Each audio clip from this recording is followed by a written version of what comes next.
When did you become president? I took office June 25th, 2016. Last year? Yes. So it's been about a year. About a year. How has it been? This has a lot of work to do, right? It's the closest thing to a full-time job that I want to get, without pay especially. A lot of things come up. It's amazing. It would be hard to explain to someone coming into this office just what all the job entails. Of course, there are the board meetings, which there are 2 a year, but you hear from so many different people around the United States, some complimentary and some quite critical. And of course, you have to treat all the calls that you get, emails, etc., with respect, because people have their opinions and they may not agree with yours. So you've got to take that into consideration and try to do what you can to alleviate whatever the problem is that they're complaining about. What they are critical about? Well, it's amazing. Let me see. I'm trying to think. Oh, yes. I got a letter from a gentleman in Dallas, Texas, who is a good member of the association, but he's of the Jewish faith, and he was quite critical of the fact that some of the ceremonies that we have planned coincide with Jewish holidays. And, you know, you got to respect that and try to work around the major Jewish holidays in order to accommodate those people. We had a program last Christmas at our Christmas luncheon where it was a man and a wife, and he played the musical keyboard, and she sang, and they're very strong Christians, and sort of in between songs, she went into a little mini sermon, if you will, and I got some feedback from the people who are in our chapter who, again, are of the Jewish faith, so they were quite critical of that. We had a gentleman when Trump was running for president and he was having rallies around the country. We had a guy in uniform, in the Korean War veteran uniform, who attended one of those rallies and got into a shoving match with one of the black ladies. It was Black Lives Matter group, and they got very vocal and even to some extent violent. And he got into a shoving match with one of the ladies. Yeah, I think I saw that. Okay, and we got a complaint at the time, shortly after, and believe it or not, about a month ago, I got a call from a lady complaining about that same incident.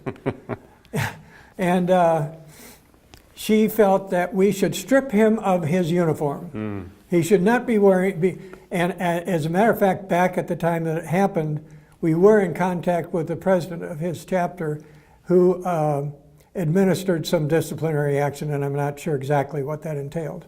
Got it. So you have a lot of work to do. A lot of work to do, yes. I just got a call. I was on a conference call this morning with the executive board, which is the first and second VP and the executive director and the secretary and the treasurer and myself. And shortly after we hung up from that conference call, my phone rang again. And it was a gentleman from New Jersey. And he said, "Take my name off the mailing list." Well, would you care to explain why you are requesting that? No, I don't want to get into it. Just take my name off the mailing list. Okay, so I just did it. But you get all sorts of things like that I don't know. But overall, the KWVA first established in New York State in 1995 and 85, and since then, where you are, what are the most important or serious challenge as an organization, as a Korean War veterans? What are the most organizational challenges that you are facing? Well, the most organizational challenge that we're facing today is the number of members that we have. When I first came on the board of directors, we had about 17,500 members nationwide. We're down to about 12,500.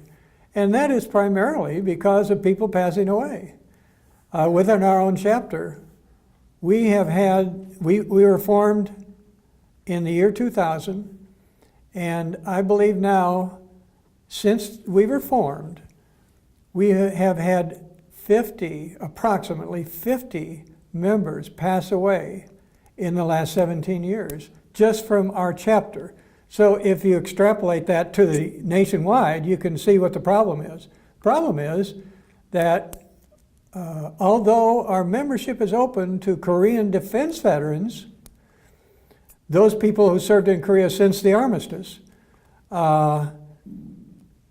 we have not been very successful in attracting those people to our association. And we can only guess at the reason for that, but I attribute it mainly to the fact that those people are of a younger generation. And Korean War veterans mostly are in their 80s, mid-80s. I'm remembering when I got out of the military service in 1955, I was 22 years old. I wouldn't have thought about joining an organization with 80-year-old people in it. I had a career. I just got married, starting a family. Where was my attention? It was right there. Exactly. And the same is true today with the people of that generation. They're just simply not interested in coming on board. And unfortunately, our death rate far exceeds our intake of new members. But there are a variety of ranges of Korea defense veteran because, they are the one who continue to stay in the Korean Peninsula after the war, meaning that there are 80-year-old Korea defense veterans there are, too. Yes. So what do you think that we can attract them to join you and being the heir of the Korean War Veterans Association? Well, I'm not sure. Several ideas. You have to have some. Several ideas have been put forth. We have an excellent membership chairman now in David Clark, a retired Army colonel, and he has several ideas for recruiting the people that you're referring to. We do have sort of a restriction on the number of defense veterans to be joined because I believe it's the IRS that has imposed a 10% restriction on our membership. That is that our total membership cannot be made up of more than 10% of defense and I'm trying to associate members. You can worry about that later. Just attract them first. That's, I think, is important. Well, and that's pretty much the approach that we are taking now. Yeah. We're saying if we exceed the 10%, and if our hand is called on that by the IRS, and we lose our tax exemption, that would be the penalty, that anyone donating any money to our organization would not be able to take it as a tax deduction. So be it. Yeah, so be it. We have a 501c3 formed separate from our association. And that 501c3 is centered in Dallas, Texas. Yep. And that was formed for the primary purpose of receiving donations so that our magazine, The Graybeards, which is put out 6 times a year, can be funded, as well as the Tell America program, which you are a big motivation for going forward with that. So those 2 programs can be funded through that 501c3. So should we ever lose our tax exemption, and I hope that it never comes, but if it did, we have a fallback position. I was in Washington, D.C. May 4th when the Korea Defense Veterans Association was launched. And so was I. Yeah, you were there, and in the Korean Embassy. I think it's important to have that organization, but it's becoming like 2 separate organizations, Korea Defense Veterans Association and Korean War Veterans Association. I think, in my opinion, it has to be one organization. What do you think? Well, it's starting out as separate. And I can see the reason for it starting out as separate. But as we are reduced in size due to the death of our membership, and they hopefully will gain in members, because I'm hoping that they will be able to attract the Korean defense veterans of a younger generation that I was referring to earlier. At some point in time, not immediately, but as we get smaller and they get larger, at some point in time, I can see us coming together in the future. General Sharp, I know, and General Shin and General Champeau, two American Army generals retired and a Korea ROK general retired, are the driving forces behind that. And I don't know how you could find any more powerful trio to get behind the formation of a new organization than those three. And so I think, no doubt in my mind, it will be successful, although any new organization is going to take time to get it rolling. And but as I say, I think it will. And as that gets bigger and we get smaller, I think, I don't know if that idea has even been posed to the generals I just referred to, but I'm sure that must be in the back of their mind too. Mm-hmm. And I do not view that organization as the enemy. No. I view them as a complementary organization. Absolutely. You were there in the Marine Corps Museum when we dedicated the Jangjin Battle Monuments on May 5th. Yes. And I was there too, and I met the father of the chair of the Joint Chief of Staff, General Dunford. Yes. So I'm going to do interview in June 28th in Quincy. What an honor that would be. Yeah, that's going to be an honor. And I'm going to go to Jeb Broder's chapter and do some interviews and then meet with him.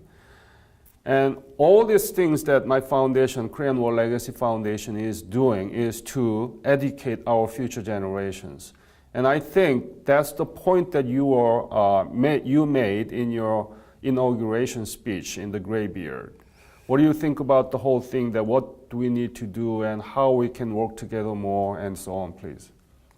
How your organization and us can work together? Yeah, and how we can educate our younger generations and doing. Well, there's no question that there's a huge void out there among our students. And however, I think they have to be at a certain age before they even appreciate what you're trying to get across to them. So I would say, starting probably at the junior high level, that to the extent that we can influence the content of our history books to include more information about the Korean War. I would also say that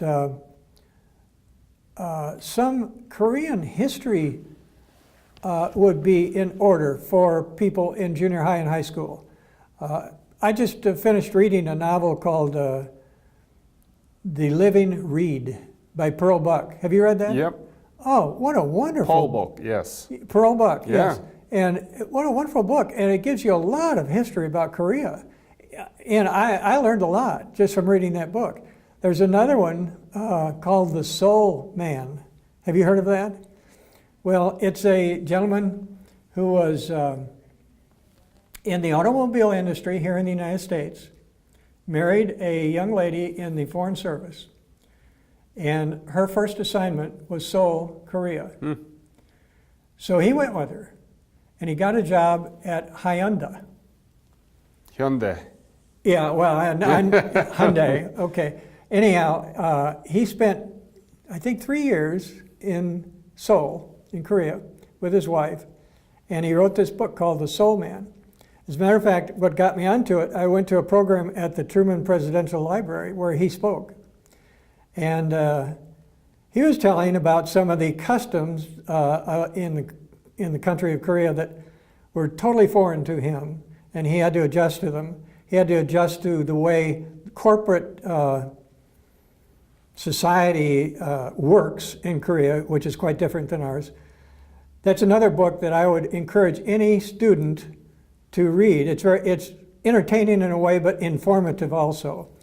But to the extent that we can, we encourage our membership to go out to schools, service clubs, whatever groups will have them, and talk about their experiences in the Korean War. Talk about the country of Korea, how, like you say, the economy has grown, how it was under the domination of Japan and how mistreated they were under the Japanese domination, and how they look at Russia and China and Japan, and there they sit between these three powerhouses, if you will, and just whatever is possible, whatever avenue is possible to make the history of Korea, the legacy of the Korean War, better known to our younger people. Whatever avenue, every opportunity, I would say, that we can take to carry that word out to our young people, the better. That's why my foundation hired about 15 high school and middle school teachers and 5 experts, and they are analyzing the interviews that my foundation has, about 1,000 of them. They are listening and they're analyzing it, taking out the important clips and making as a Korean War memory bank so that anybody can just search about Incheon Landing or Daegu K2, Air Force battle, Jangjin battle. They will see those. And we are making lesson plans and curriculums. They are writing right now. The writers for the very famous movie director Oliver Stone, he's writing chapters, 16 chapters about the Korean War and its modern Korea. And that's exactly what I think is fit for the Tell America program that you've been doing and Larry Kinnaird has been doing. Yes. So I am very honored to be able to do work with you. And I want to make an official announcement that from now on, AP World History, you know that, AP is Advanced Placement of the World History that people teaching in the high school, there are Korean topics, 2 Korean topics been added by the June 2nd of 2017, this year. Before there was no topics about Korea in the AP World History curriculum.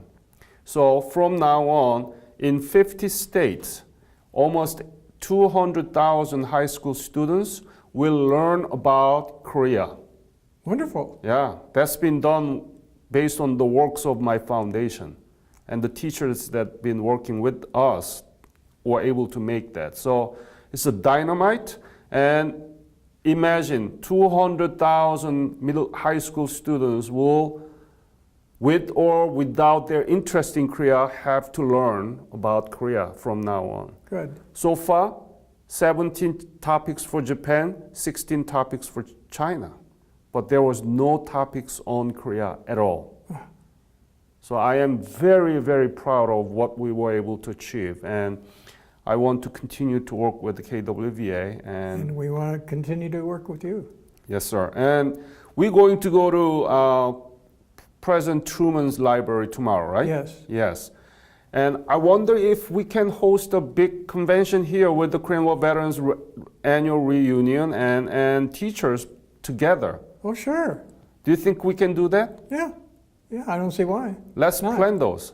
Okay. Do they have a facility there in the library to host those? Well, let's ask that tomorrow. Yes. I'm not sure. But that would be a wonderful place to have it. Yeah, isn't it? That's the place. The place. Yes. Have you done KWVA reunion in Kansas here?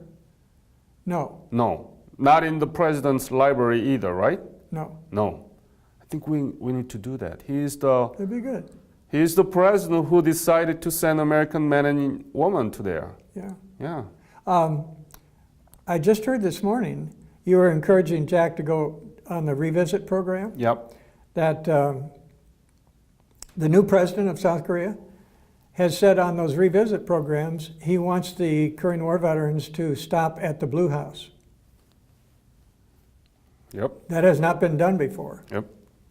So that's wonderful. Yeah. And however, the quotas have been set for this year, and they were expanded as compared with last year. But they've experienced some people backing out because of the uncertainty with North Korea shooting off the rockets. especially the wives of the guys that want to go back. Don't want to lose their husbands over there in Korea or even chance it again.